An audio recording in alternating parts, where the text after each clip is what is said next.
Sholat dalam Islam itu, sholat itu apanya agama? Tiang, sepakat? Yang namanya bangunan itu mesti ada tiangnya, betul? Ada bangunan kalau nggak ada tiangnya pasti ambruk, betul? Begitulah Islam.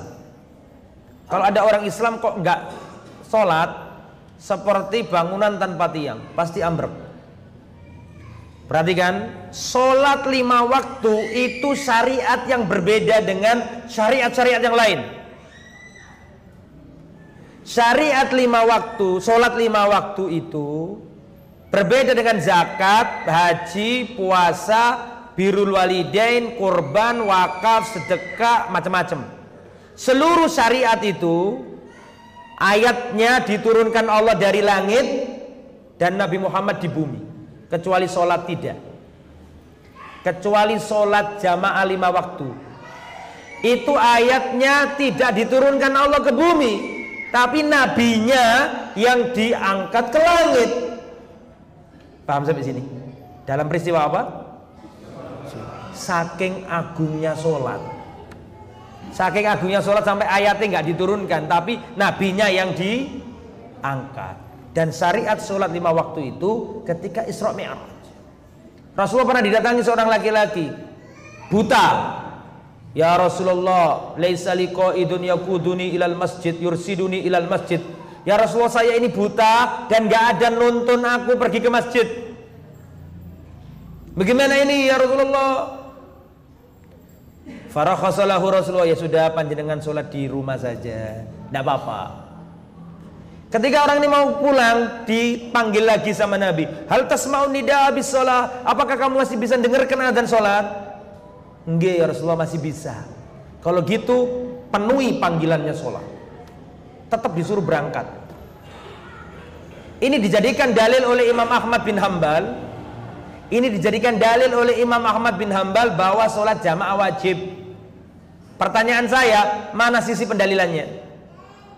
Dari kisahnya orang buta tadi itu, mana sisi pendalilan kalau sholat jamaah itu wajib dari hadis ini? Hah? Ya mas, gimana? Yang keras? Hah? Iya. Sisi pendalilannya adalah gini. Imam Ahmad berdalil dengan hadis ini bahwa sholat berjamaah itu apa? Wajib. Mana sisi pendalilannya? Kok iso muncul wajib dari mana? Dari tak jelas no ya. Orang ini minta keringanan. Kalau sekiranya sholat di rumah itu boleh, ngapain minta keringanan ente? Sudah jelas. Ya Rasulullah, tolong aku kasih keringanan, aku ini buta, nggak ada yang nonton ke masjid, aku nyuwun keringanan ya Rasulullah. Lah, permohonan keringanan itu berarti aslinya nggak gitu. Bisa dipahami nggih? Berarti aslinya sholatan pundi? Di masjid. Karena aslinya di masjid, maka minta keringanan. Seandainya pada waktu itu sholat di rumah boleh, nggak mungkin orang ini minta keringanan. Ya sudah, sholat di rumah aja, ngapain minta keringanan? Dia minta keringanan, ini dalil bahwa aslinya kudu sholat di masjid. Jelas nggih? Nah, cuman begini ya, karena ini amanat ilmiah, saya terangkan ke jenengan. Masalah sholat berjamaah nggih. Nah, dengarkan saya. Konsentrasi dulu. Sholat jamaah ini ada 3 pendapat, Pak. Selama ini mungkin sampean kan dapatnya kan wajib titik gitu ya. Nah, saya ingin jelentrekan ke panjenengan. Sholat berjamaah ini ada 3 pendapat. Pendapat pertama, pendapat Imam Syafi'i tidak wajib, sunnah. Mana dalilnya Ustadz yang dipakai Imam Syafi'i? Dalilnya adalah sampai sudah apal, sholatul jamaati afdalu min sholati ahadikum wahdahu bisab'in wa ishrina darajah. Sholat berjamaah itu lebih baik daripada sholat sendiri-sendiri sebanyak 27 derajat. Ini kan hadis sejak kecil kita dengar, betul ya?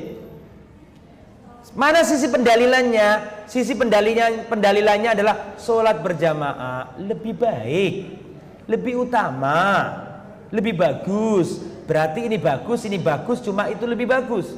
Jelas? Sehingga dari situ Imam Syafi'i berpendapat sholat jamaah nggak wajib, sunnah. Sudah dipahami? Oke, ganti pendapat yang nomor 2. Pendapatnya Imam Ahmad. Imam Ahmad yang mana Ustaz? Yang sekarang dipegang Arab Saudi itu, sama beberapa negara itu. Menurut Imam Ahmad, sholat berjamaah wajib. Mana dalilnya Ustaz? Dalilnya hadis orang buta tadi itu. Sudah saya jelaskan tadi barusan, betul? Gak usah saya ulang lagi. Dalil yang lain, Rasulullah ingin mengumpulkan kayu bakar, menyuruh orang imami sholat, dikumandangkan iqamah. Rasulullah ingin nyuruh seorang imami sholat. Rasulullah keliling ke rumah orang yang gak mau sholat jamaah. Rasulullah ingin bakar rumahnya orang yang gak sholat jamaah. Pernah dengarkan di situ? Mana sisi pendalilannya Ustadz? Sisi pendalilannya adalah Rasulullah pengen bakar rumahnya orang-orang yang gak sholat jamaah. Pertanyaan saya, perhatikan, yang namanya membakar itu hukuman apa enggak? Hukuman. Yang namanya hukuman itu meninggalkan wajib atau meninggalkan sunnah? Jelas ya? Nah, berarti menurut Imam Ahmad wajib. Kalau nggak wajib, ngapain Rasulullah mau bakar rumahnya orang-orang yang nggak sholat? Seandainya sunnah kan nggak mungkin dibakar. Jelas? Jelas gitu? Oke. Yang nomor berapa sekarang? Perhatikan. Yang nomor 3, sholat berjamaah itu, ini pendapatnya Imam Ibnu Hazm, ulama Spanyol pada zaman itu, Andalusia. Menurut Imam Ibnu Hazm yang bermadzhab Dzahiriyah, beliau berpendapat sholat berjamaah itu syarat sahnya sholat. Mana di antara 3 ini yang paling tegas?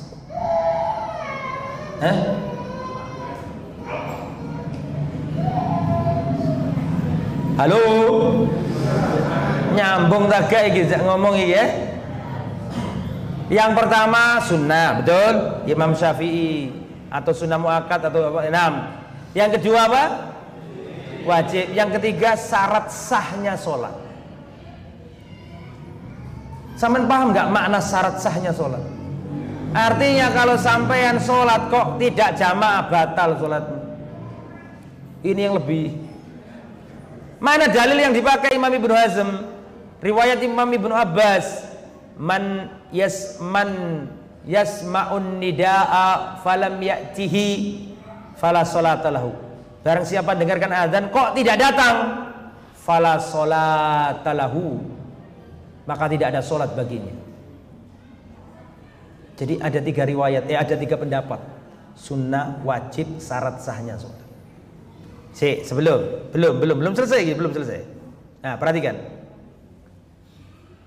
Ucapan Imam Syafi'i dibantah oleh pendapat nomor 2 dan nomor 3. Bagaimana sisi bantahannya?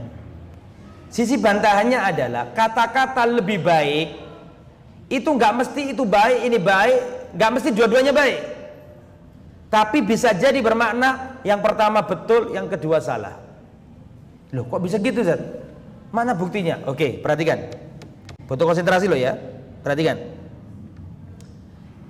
Dalam Al-Quran dikatakan, wala amatun mu'minatun khairun min musyrikatiu walau a'jabatkum.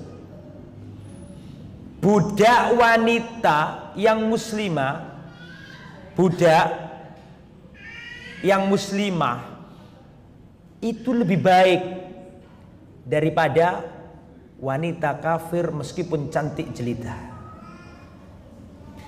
Kata-kata budak yang muslimah, yang namanya budak kan identik jelek, terus terbelakang, sosialnya rendah, betul apa enggak?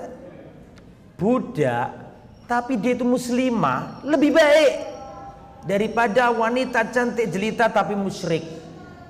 Saya mau tanya, kata-kata lebih baik ini apakah berarti ini boleh, cuma itu yang lebih boleh, ataukah ini benar, ini salah? Halo? Bisa dipahami enggak? Wanita musyrikah ini benar apa salah? Hah? Wanita budak tapi muslimah itu lebih baik daripada wanita yang cantik jelita tapi dia kafir. Kata-kata lebih baik ini jangan dianggap dua-duanya baik. Tapi ini benar, ini salah. Mau contoh lagi? Saya kasih contoh lagi. Arbabun mutafarrikun amillahul wahidul qahar. Apakah sesembahan yang banyak itu lebih baik ataukah Allah yang lebih baik? Tentu jawaban kita apa? Allah yang lebih baik daripada berhala. Allah lebih baik dari berhala bukan berarti berhala baik, Allah baik. Bisa dipahami? Bisa dipahami? Nah. Para ulama tiga tadi yang saya sebutkan tadi itu, mereka ini berselisih pendapat dalam sisi teoritik saja. Dalam segi amalia mereka nggak berbeda pendapat, cuma teori tok. Prakteki sepakat sholat jamaah kabeh wong telu iki mang. Imam Syafi'i kalau ditanya lu panjenengan kok sholat jamaah, Imam Syafi'i, loh sunnah. Jadi wong soleh zaman biyen itu mengamalkan sesuatu karena sunnah. Nek wong saiki, lapo sampean kok gak sholat jamaah? Loh kan mek sunnah. Jelas ya? Bisa dipahami? Jadi maksudnya itu sunnah yang dipahami orang dulu berbeda dengan sunnah yang dipahami oleh orang zaman sekarang. Dulu wong iku nek ngelakoni sesuatu soalnya sunnah, makanya saya lakukan karena sunnah. Nek wong saiki tidak melakukan itu karena hanya sunnah. Ini orang dulu itu berhujah dengan sunnah untuk mengamalkan sesuatu, orang sekarang berhujah dengan sunnah untuk meninggalkan sesuatu. Kalau belum memungkinkan mas, waktu istirahat ngejak teman-temannya, yuk kita sholat. Bisa dipahami nggih? Mungkin telat, gak bisa sholat jamaah. Sudah, ittaqillah mastata'tum. Bertakwalah kepada Allah semampumu. Kalau sudah gitu keluar ngejak temannya, ayo kita sholat jamaah. Meskipun gak sesuai dengan waktu awalnya. Syukur-syukur kalau dapat yang lebih bagus itu alhamdulillah. Tapi kan gak semudah membalik telapak tangan, butuh proses dan seterusnya. Maka diminimalisir. Tapi masih boleh sholat kan ya? Masih ya? Cuma telat tadi gitu ya? Atau tidak sholat jamaah? Atau memang sama sekali gak boleh sholat?